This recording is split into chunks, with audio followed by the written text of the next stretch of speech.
selancar-lancarnya orang menghafalkan Al-Quran atau membaca ayat suci Al-Quran, itu harus sering-sering dimurojaah dan menjauhi segala maksiat. Sebuah contoh, saya dulu pernah suatu ketika akan menjadi imam di sebuah masjid di Masjid Gede tahun 2011. Itu maaf, ini jadi tahu semuanya nanti.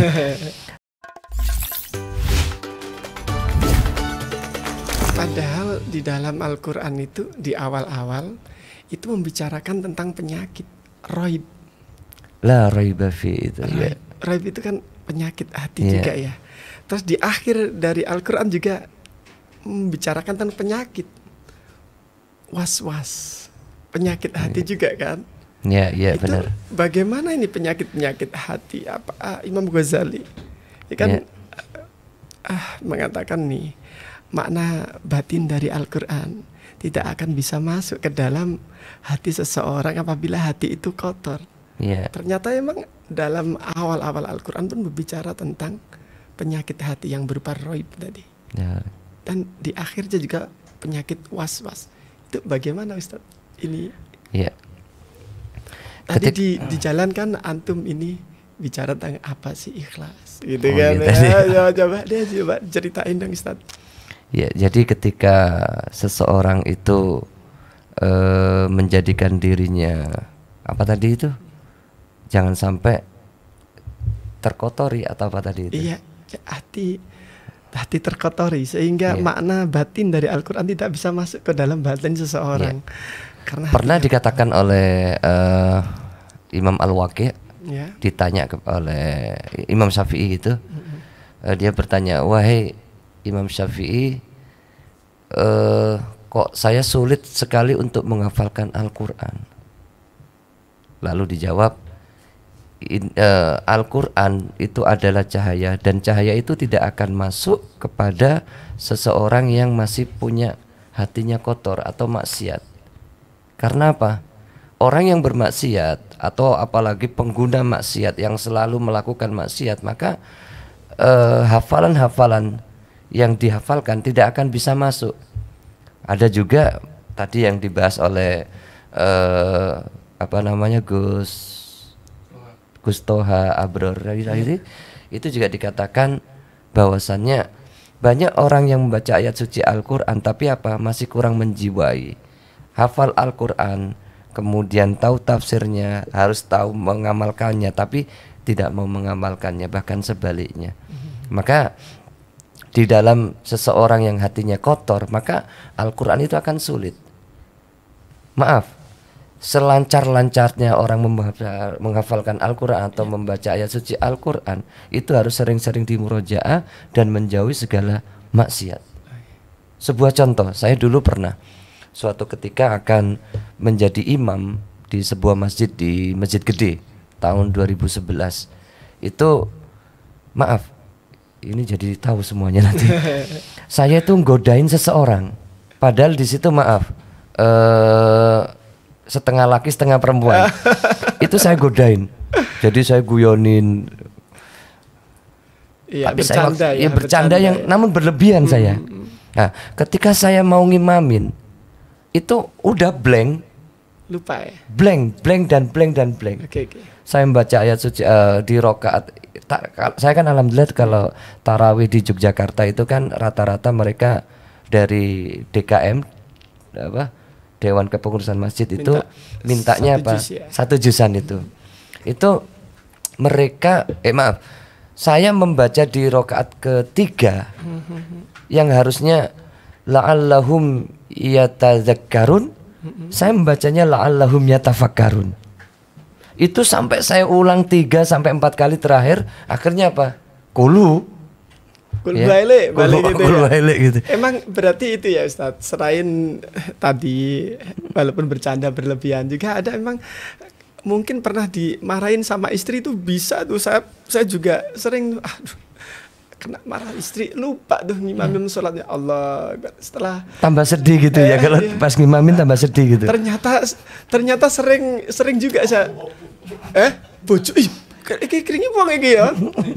Oh kirain ya Allah nangis gara-gara mikir ke utang itu ada. Lupa Pak Koro itu ya. Iya, nah ketika itu langsung setelah itu rakaat kedua, kemudian saya salam. Ini buat teman-teman ya, buat dicatat. Ketika kita lupa di dalam baca ayat suci Al-Quran ketika ngimamin, itu nanti bisa kembali ayat-ayat yang kita lupa itu dengan apa? Pada waktu itu saya membaca sholawat 3 kali sama istighfar 9 kali.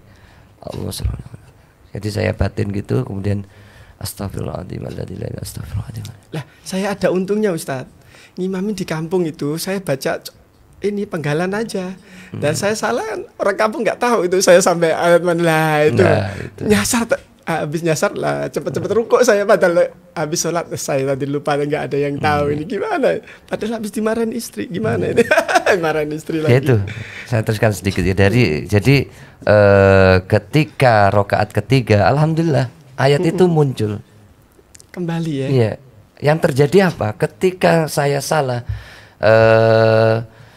tu'ti ukulaha kulla hinin biizni rabbiha wa yadhribullahu al-amsala lin-nasi la'allahum yatadhakkarun. Harusnya itu yang tak baca, tapi la'allahum yatafakkarun. Huwallahu alladzi la ilaha illahu. Dari surah Ibrahim larinya ke surah surah Al-Mujadilah kalau nggak salah ya, ke juz 28 itu, masya Allah. Di situ saya ketika hilang, yaitu apa? Ada bayangan mbak-mbak tadi yang saya godain ketika lagi makan itu. Subhanallah, bisa ya itu ya? Oh, ya bisa lah laki. Bener-bener, enggak bang. Ustaz, ngomong-ngomong Ustaz nih, kapan selain itu ngimamin lupa bacaan? Ini kan sering tuh ya, lupa bacaan. Nervous atau apa nih? Karena enggak, gini. Bukan lupa. Ya ada, tapi nggak usah tak ceritakan karena ya ada beberapa. Cuman ini yang unik. Ketika saya menjadi imam di sebuah masjid di UII Terpadu di Jalan Kaliurang, itu kan ada rutinan untuk sholat malam. Kemudian dilanjutkan dengan memberikan kultum, kemudian sholat subuh. Ketika saya ngimamin sholat subuh itu membaca satu halaman, kemudian apa? Ada satu kalimat, satu kata itu yang saya salah huruf, salah harokat. Jadi yang harusnya ada tasdidnya saya nggak pakai tasdid, dan itu udah saya menghafal Al-Quran itu dari tahun 2005. Tapi apa? Dulu ada kesalahan, mungkin Ustadz saya juga yang namanya orang kan juga khilaf, nggak terlalu detail, dan sebagainya. Lah ketika itu pas ngobrol-ngobrol, Ustadz tadi bacanya ada kekurangan ya, yang mana ya? Itu yang lahu mu'aqibatum min baini. Oh yang benar itu lahu mu'aqibatum. Saya dengan getolnya menjawab lahu mu'aqibatum, nggak ada tasdidnya. Coba mungkin Al-Qur'annya dibaca, wong saya dulu keluarlah waktu itu sombong sedikit gitu. Saya membacanya tidak pakai tasdid. Ini Ustaz, coba lihat Al-Qur'an yang lain. Berarti saya dulu salah dari awal-awal menghafal hingga sampai ngimamin di beberapa tempat. Banyak tempat ada kesalahan seperti itu. Jadi itu yang harus dihati-hati. Jadi segala sesuatu yang kecil saja itu akan bisa menghilangkan hafalan kita, apalagi kita berbuat dosa atau maksiat yang tidak terhitung. Mungkin tidak hanya surat, tapi juz yang hilang. Iya. Oke Ustaz, membaca Al-Quran ini kita kan ini gimana ini kok dari mu'alaf kok langsung jadi Al-Quran nih? Iya. Biasanya saya kan tadi ketemu banyak mu'alaf nih, dan mereka kenapa akhirnya seperti mereka punya interaksi yang bagus dengan Al-Quran, makanya saya senang gitu. Kenapa beramaliyahnya kok bagus, padahal memang sih Al-Quran itu pertama itu huruf ba, berbicara tentang ketuhanan. Diakhiri dengan huruf sin, berbicara tentang kemanusiaan, dari antara Tuhan dan manusia, gitu kan? Dari kalam Allah diaplikasikan menjadi amaliyah-amaliyah yang terinspirasi dari Al-Quran itu. Maksudnya gini, Al-Quran itu kita baca, kita paham, dapat pahala. Kita baca, kita tidak paham, masih dapat pahala enggak nih Ustaz? Sebab ada yang nanya, percuma tuh ente ngaji nih, kan emangnya tahu artinya apa gitu ya. Ada kayak gitu, gimana ini Ustaz ya?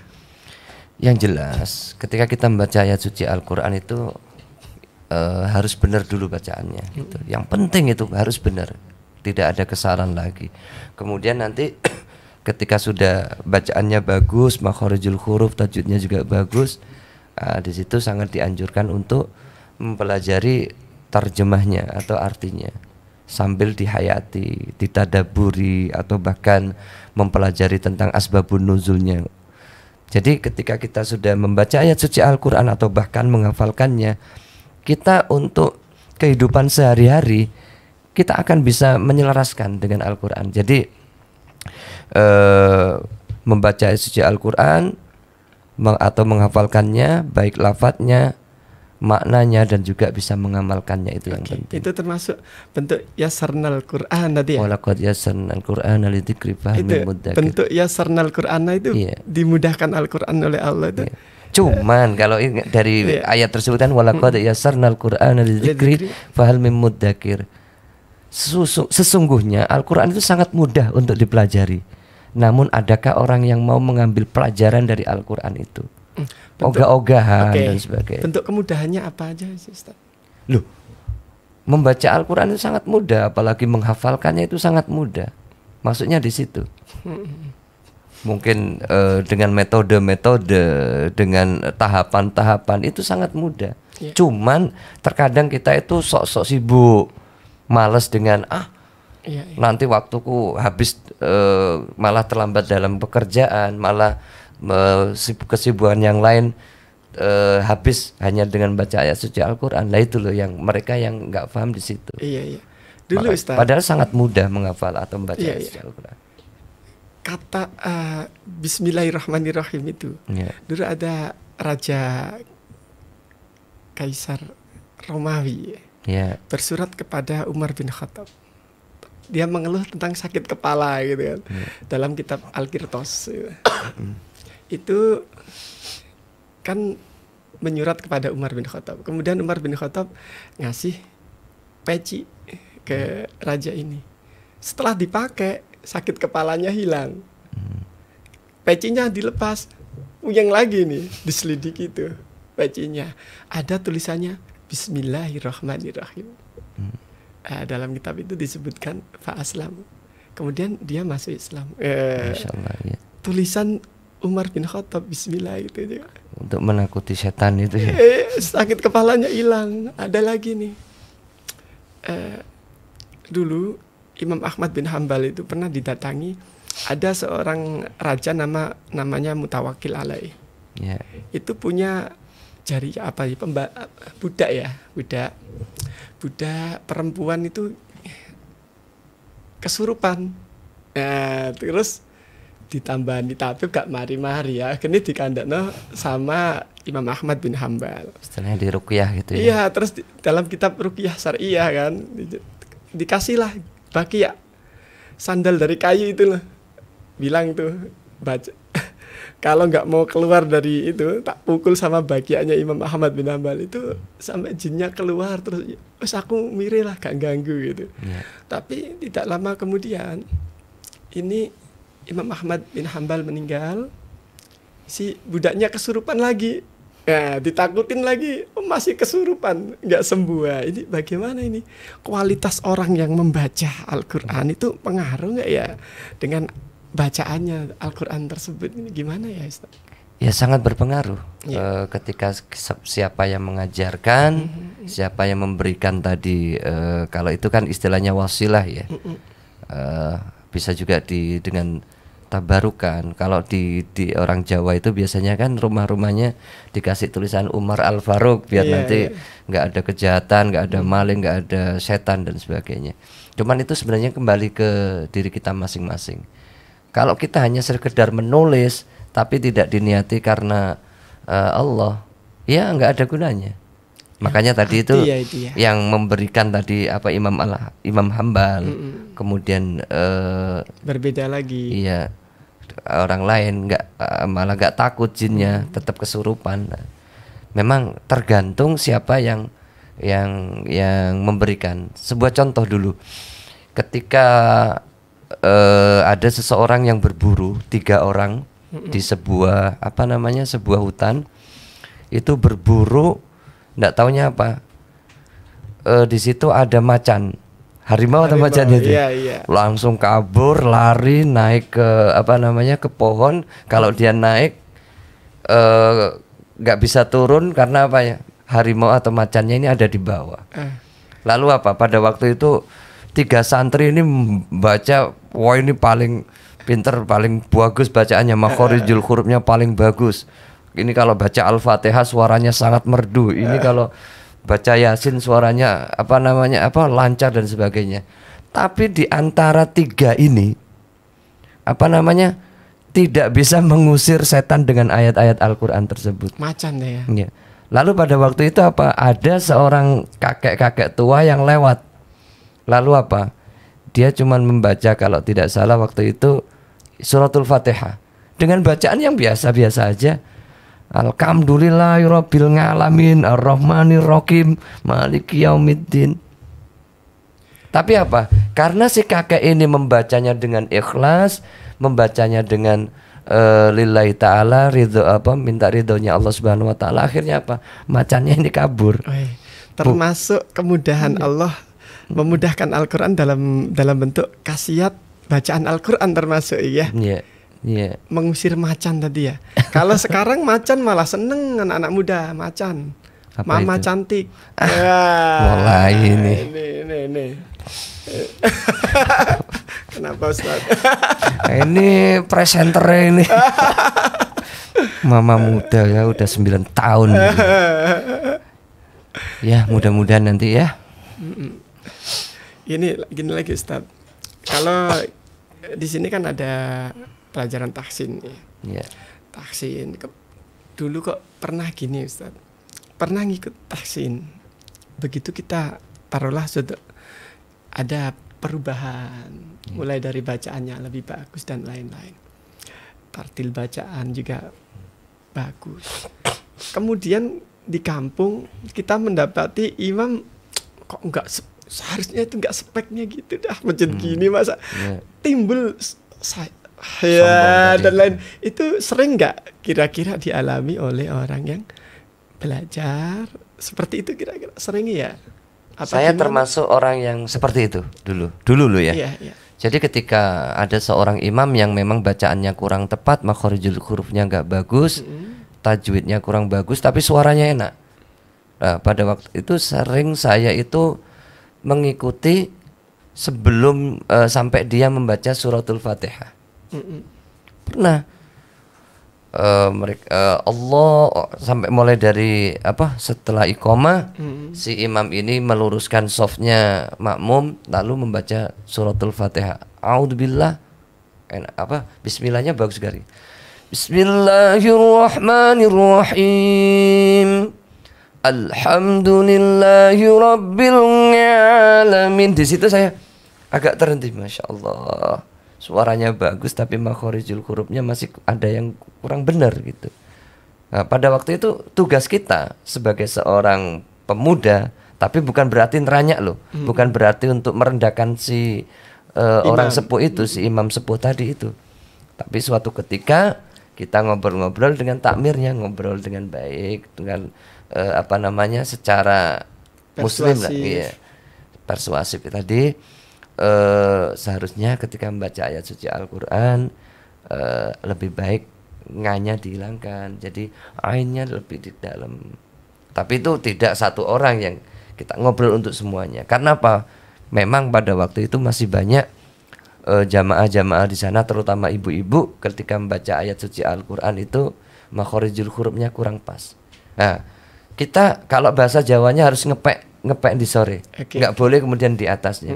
Pelan-pelan, ibu-ibu mungkin suatu saat di masjid ini kita ajarin tahsin yuk, ngobrol pelan-pelan, nggak boleh kita menggurui. Yuk ngaji bareng, belajar bareng. Siap. Seperti itu. Kalau di mu'alaf itu kan sering toh. Dulu kalau di luar Islam sering ada sihir dan lain-lain. Itu sering diruqyah. Begitu masuk Islam, mu'alaf itu sering diruqyah. Itu pengalamannya, Mas. Siapa lagi itu? Pengacara siapa sih? Yang di Blora? Enggak, nasional. Itu sering nasional. Ustadz. Pak. Itu sering ruqyah itu. Ustadz, pilih mana nih Ustadz? Makharijulnya bagus, bacaannya bagus, tepat suaranya bagus, tapi kanggo ngruqyah orang mandi, atau bacaannya salah tapi mandi. Niku bisa nggak kejadian seperti itu, bisa nggak? Alangkah baiknya tetap makharijul hurufnya gitu. Nanti kalau misalnya kalau jinnya juga pinter baca ayat suci Al-Qur'an, alah wacananmu lancar aku kok. Nah itu masa ngeruqyah kok wassafati sofa kepanjangan, tapi jinnya malah wassafati sofa malah lebih bagus. Tapi tetap harus makharijul huruf dibenerin. Gitu ya. Tapi jangan disamakan dengan kisah yang kakek-kakek tadi loh ya. Iya. Jangan disamakan loh. Pilih mana yang ini mandi tapi kurang bener bacaannya, atau bener bagus tapi gongruk yang ngobos gak mandi. Tetap yang paling makharijul huruf, karena itu nanti bisa untuk dibenahi lagi. Oh gitu ya. Tetap yang senajan gak, tetap apik senajan gak mandi gitu. Wala ora mandi gue. Iku salah-salah yang mandi. Emangnya teman-teman yang apa? Ya enggak gitu. Bukan masalah. Nanti disensor Mas. Oh, itu melayang ngalor gitu. Jangan bahas yang itu, nanti gibah itu nanti. Enggak, itu teman-teman yang suka ngeruqyah, saya seneng.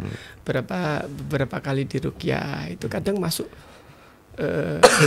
menjadi inspirasi.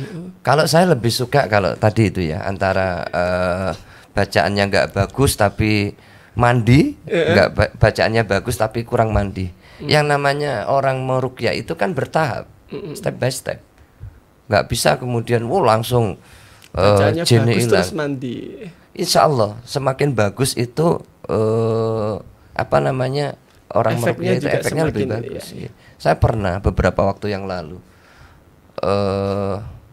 pas COVID sebelum Ramadan kalau nggak salah, itu hanya mendengarkan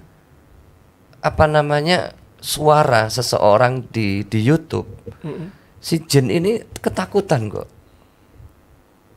Suara bacaan Al-Quran maksudnya? Iya, bacaan ayat suci Al-Quran, dan waktu itu memang yang tak tunjukkan memang ayat-ayat tentang ruqyah gitu. Yang sering dipakai. Iya, yang sering dipakai. Karena kemarin-kemarin kan memang saya jarang dimintain orang untuk meruqyah, tapi ada beberapa orang yang memang Mas Bayaki, saya tolong ini anak saya kayaknya lagi kelebon gitu kan. Keseliweran dan sebagainya. Oke, insyaallah gitu. Itu sampai 3 kali. Emang 3 hari itu nggak hilang-hilang. Akhirnya apa? Ketika waktu saya di luar kota, Mas Bayaki ini kesurupan lagi nih, gimana? Coba jenengan cari channel YouTube ini, namanya ini jenengan setelke. Alhamdulillah, dia berkurang, bisa tidur nyenyak.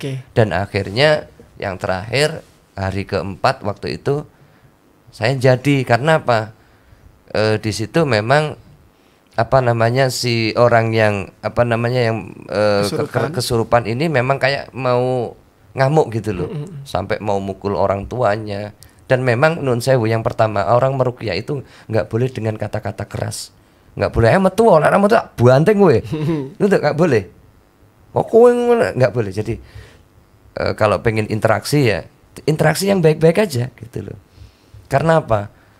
Ditakutkan nanti misalnya dimarahi, jin itu keluar, maaf, mungkin melalui mata, itu bisa menjadi kebutaan. Oh, seperti itu ya. Yeah.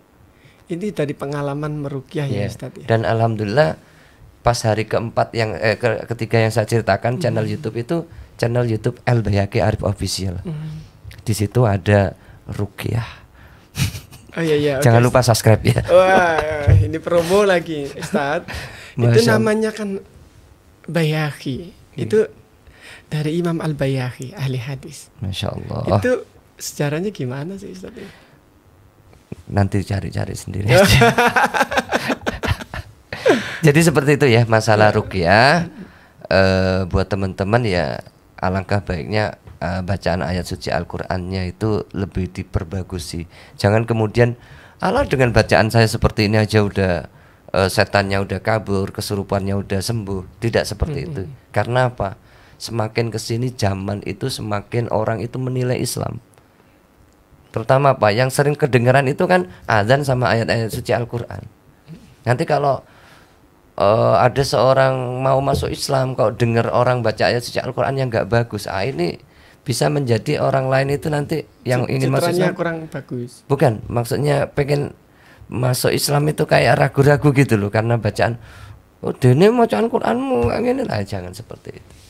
Jadi keinginan kita seperti itu ya. Buat teman-teman maaf ya, saya memang bukan ahli meruqyah, tapi saya punya sahabat banyak yang memang berkompeten untuk meruqyah.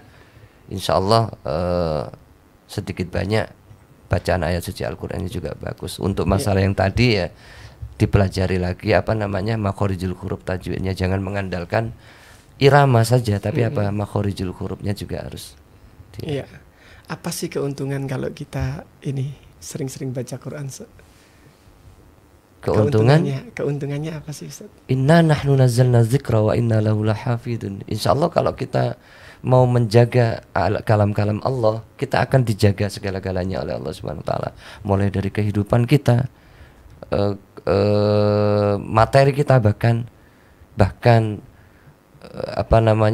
segala yang kita inginkan pasti akan diijabah oleh Allah Subhanahu wa taala. Yang jelas harus dengan kesabaran dan juga menghilangkan kesombongan. Karena memang ada juga orang yang oknum yang ngaku lu hafal Al-Qur'an. Itu nggak boleh. Seperti itu. Terus ada sih ini beberapa kriteria yang dirindukan surga, Ustaz. Iya. Kenapa sih ya? Kalau di Al-Qur'an tuh sering nih kalau surga isinya perempuan-perempuan, minum-minuman yang enak, atau sungai-sungai dari madu, dari susu, dari khamar itu. Kenapa sih pancingannya kayak gitu? Itu gimana nih Ustaz? Ini pertanyaannya tingkatannya tinggi ini. Jadi gini Mas Ustadz, ketika kita membayangkan sesuatu, ingin mendapatkan sesuatu seperti itu ya, kita ngikutin apa yang diperintahkan oleh Allah Subhanahu wa taala. Hal-hal yang seperti itu la ainun ra'at wala udhunun sami'at wala yakhtur bi bali ahadikum. Tidak pernah ya. Kita hanya bisa membayangkan gini. Tapi bukan itu. Pokoknya tetap apa yang diajarkan oleh Rasulullah, udahlah, itu nanti balasannya dari Allah. Seperti pahalanya haji, kita kan nggak tahu. Yang tahu hanya Allah. Al-hajju al-hajjul mabrur laisalul jaza ilal jannah. Hanya Allah yang memberikan. Oh iya Ustaz. Jangan sampai kemudian kita membayang asyik dikeloni karo bidadari, wasik, orang tahu adus, orang ngentut, orang mencret, orang menstruasi. Apa orientasinya laki-laki nih? Laki-laki nih emang ke situ. Suka itu minum, seneng nih. Itu hanya untuk Allah motivasi memotivasi. Allah itu menggambarkan ya ayyatuhan nafsul mutmainnah irji'i ila rabbiki radiyatan mardiyah fadkhuli fi ibadi wadkhuli jannah. Balasannya ya jannah. Ya jannah gitu. Oke. Ada beberapa nih yang dirindukan surga. Ya. Kan kita ngomong Al-Qur'an itu tidak lepas dari surga, neraka gitu kan. Ada salah satu yang dirindukan surga ini. Surga udah kangen banget nih. Tahlil Quran gitu ini. Disebut tahlil Quran itu yang bagaimana sih Ustaz? Tahlil dari kata apa? Tahlil itu? Nggak tahu Ustaz. Zikir ya, berzikir kepada Allah ya menyibukkan diri kita untuk bercinta dengan Allah Subhanahu wa taala. Bagaimana caranya? Melalui Al-Qur'an itu. Ya membaca ayat suci Al-Qur'an, merutinkan. Tidak hanya kemudian kita mengikuti hadis-hadis yang Barang siapa yang membaca kulhu 3 kali sama dengan sepertiga dari ayat-ayat suci Al-Quran. Tidak hanya itu saja, tapi apa? Kita baca Al-Quran itu, kita hatamkan, kita pelajari artinya atau terjemahannya, seperti yang saya sampaikan tadi di depan.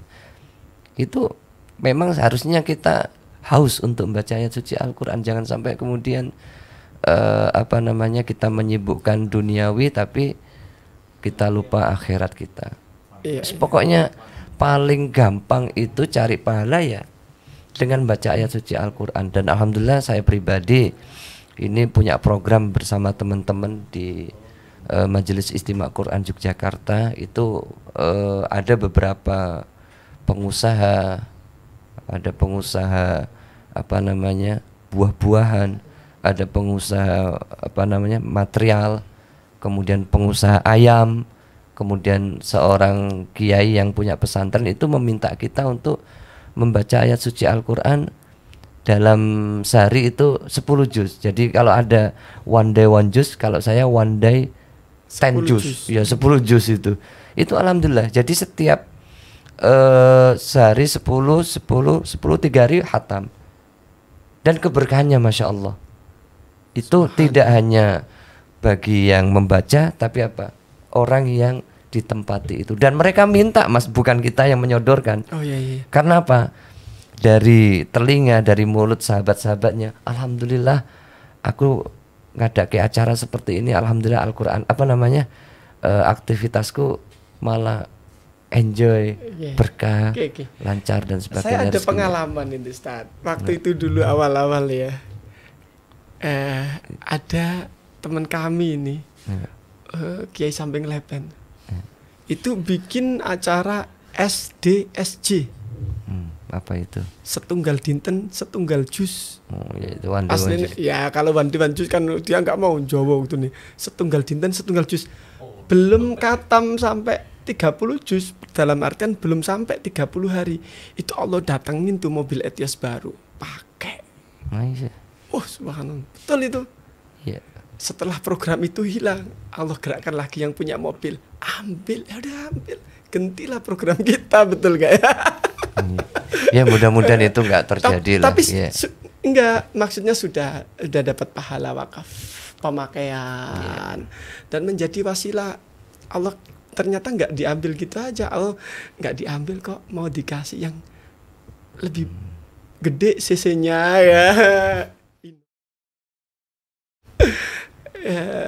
Saya kira makatan Ustaz.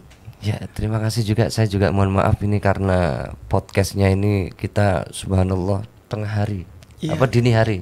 Mudah-mudahan apa yang kita sampaikan nanti tadi bisa memberikan keberkahan, kemanfaatan untuk kita semua, terutama tadi materinya yaitu agar mu'alaf ini lebih kuat lagi di dalam berislam, beriman, dan juga jangan sekali-kali meninggal dalam keadaan tidak Islam.